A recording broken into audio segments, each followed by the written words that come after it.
दोस्तों जय हिंद, जय भारत, जय भीम। दोस्तों आजकल हर जगह जय भीम के नारे चल रहे हैं। पर मैं उनसे यही कहना चाहता हूँ, जय भीम बोलने से हर इंसान जय भीम नहीं बन जाता। पर अगर जय भीम पक्के अम्बेडकरवाद बनने हो, अगर एक अम्बेडकरवाद सामान्य चीज नहीं है, अम्बेडकरवाद यानी कि एक तपस्या है।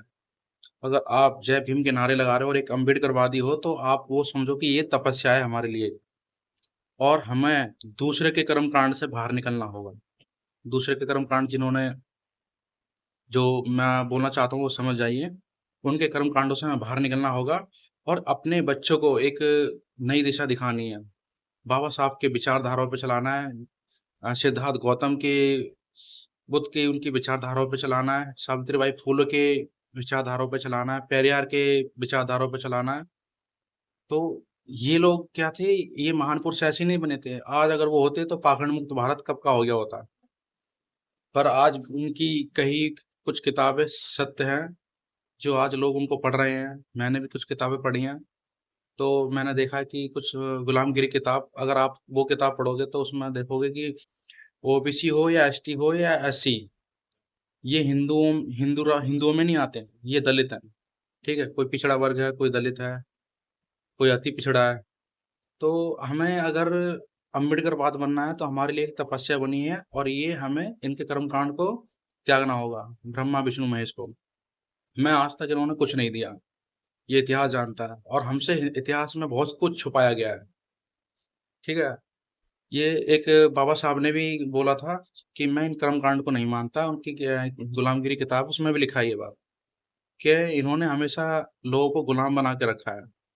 ठीक है, आज जो लोग इस चीज को कहते हैं हिंदू राष्ट्र, देश को हिंदू राष्ट्र बनाएंगे, मैं उनसे पूछना चाहता हूँ हिंदू राष्ट्र के फायदे क्या हैं। कोई 5 या 10 फायदे बता दे कि हिंदू राष्ट्र बन जाएगा देश में, देश बन जाएगा हिंदू राष्ट्र, तो ये फायदे होंगे।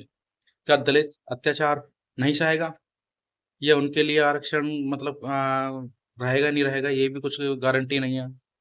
सोचो, 2022-23 का एनसीआरबी रिपोर्ट में अभी आई है, डाटा कहता है कि अत्याचारों में महिला रेप, कुछ केस दर्ज हैं, कुछ नहीं हुए हैं। उत्तर प्रदेश यानी भारत का उत्तर प्रदेश नंबर 1 आया है इन चीजों में। सोचो, जब राम राज्य हिंदू राष्ट्र नहीं है तब ये हाल है, और हो गया तो कितना बुरा हाल होगा।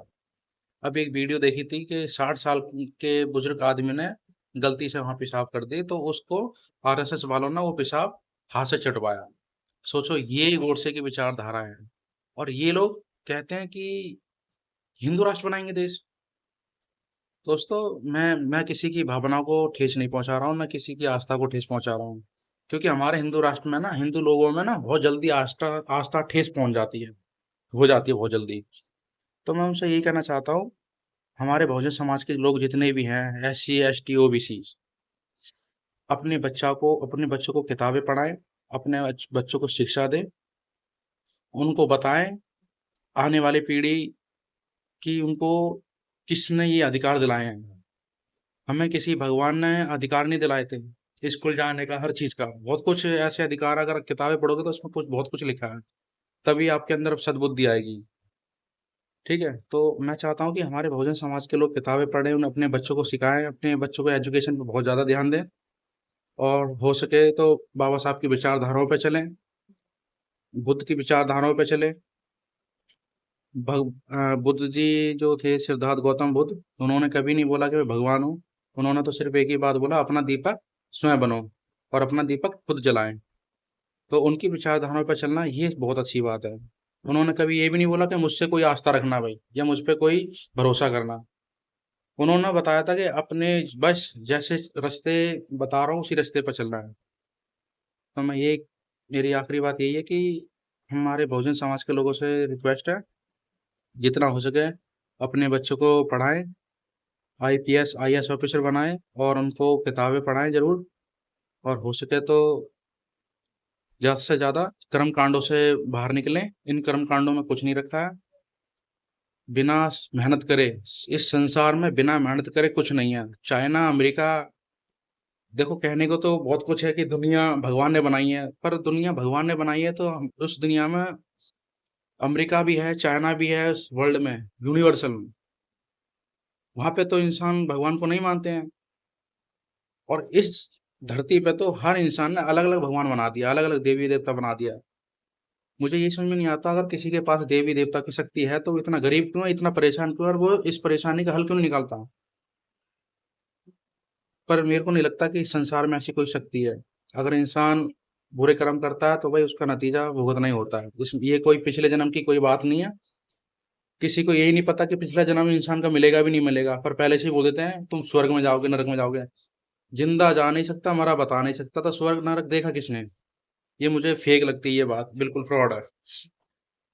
ठीक है दोस्तों, तो इन चीजों से बाहर निकलो। ये मेरे बहुजन समाज के लिए मैसेज है और आने वाली पीढ़ी को भी यही सिखाओ।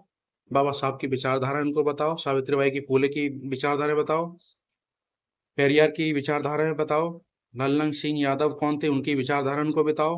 बहुत सारे ऐसे महापुरुष हैं जो आज कुछ लोग जानते ही नहीं है, क्योंकि उन्होंने किताबें पढ़ी नहीं है, वो कर्म कांडों में ही बंधे हुए हैं। बहुत से लोग जय भीम को मानते हैं, मान सम्मान करते हैं, दिल में रखते भी हैं, पर उनकी विचारधाराओं पे नहीं चलते हैं। उनको यही नहीं पता कि हम किस दिशा में चल रहे हैं। जय भीम बोलते हैं, हर कोई बोलते हैं जय भीम। भाई मैं जय भीम बोलता हूँ, मेरे लिए सब है, जय श्री राम, जय भीम। मैं हर किसी का मान सम्मान रखता हूँ, हर धर्म के इंसान का मान सम्मान रखता हूँ, पर मेरी जो विचारधारा है मैं उस विचारधारा पे चलूंगा भाई। कोई किसी का जोर नहीं है, कोई किसी का वो नहीं है। इस देश में ऐसा नहीं है कि भाई उसी के आधार पर चलना है। अपनी अपनी सोच है, अपने अपने विचार है, तो सबको यही चलना चाहिए। ठीक है दोस्तों, जय हिंद, जय भारत, जय भीम, जय संविधान।